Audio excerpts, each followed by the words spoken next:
training na to kasi I've noticed na merong problema sa ating company. Ang ating sales bumaba from 90,000 nung May at taas, tapos ngayong September, biglang 60,000 na lang. So, ano sa tingin nyo yung magandang solution?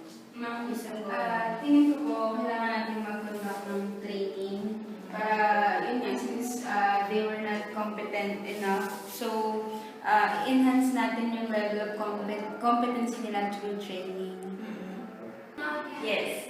Hindi po ba expensive kung mag-retrain tayo ng employees? At saka, hindi po ba gaano kayo masigurado na effective po yung mag-retrain?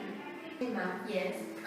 sa tingin ko po doon sa sinabi niya is, we should invest on our people. Parang sa kanila po kasi nagsimula yung problema. Parang hindi sila ganun ka-competent. So, kailangan mag-isip tayo kung paano natin sila ma-enhance. So, nag-agree po ako doon sa sinuggest ni Miss Ongonian po. Natutuwa ako sa mga suggestion nyo, no? Nandiyan may point din si Miss De Leon kasi medyo expensive nga ang ating training. Pero dahil confident ang ating dalawang team, sige, okay yun. Okay yung suggestion nyo na magka-train na tayo as soon as possible. Okay? So kasi dapat itong October na to tumaas ulit eh. Okay? So, sitting adjourned. Thank you. Thank you, ma'am.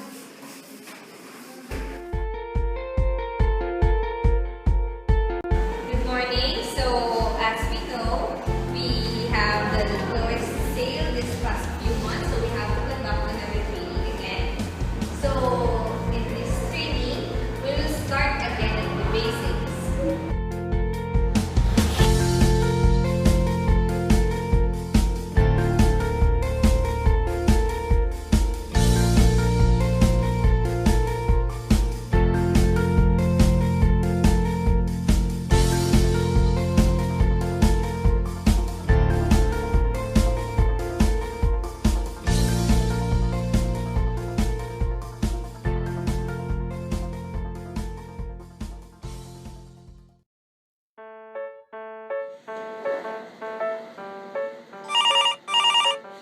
Hi, are you satisfied with your complexion lately? Sorry for that inconvenience, madam. May I have your account number, please? Hello, magandang araw. Madalas ka ba napapabilad sa araw kaya halos hindi ka na makita sa dilim?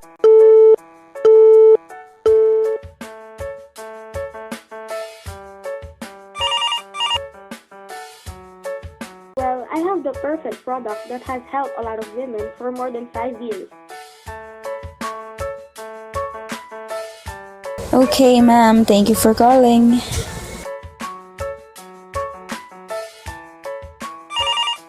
Siko mo ba sing itim ng kaning may tutong sa kaldero?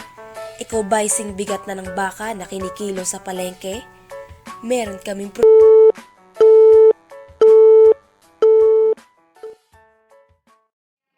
Tao ngayon kasi pinapapansin na kumali sa mga colors mo. Napansin ko, hindi mo ginagamit yung tamang swings para sa mga colors. Manamali ka, kaya wala mo itong bibenta. Ito ang tama. Hindi ba mali ka? At napansin ko pa, hindi naman ito. Ang baba ng sales mo para sa mga kasama mo. Sige, practice natin yung skills mo. Sige. Hi, are you satisfied with your complexion lately? Have you ever wished you had the perfect skin tone? Well, I have Kaya naman natin namamali. Lagyan mo ng finish. Hindi mo ng excitement na gusto mo sila bentahan. Napaka naman nilang bibilhan yan kung wala ka todo mo. Kung wala ka ng puso. Lagyan mo ng finish. Hi, are you satisfied with your Hi, are you satisfied? Okay. Hi, are you satisfied with the complexion? Malay siya, pero excited. Excited siya.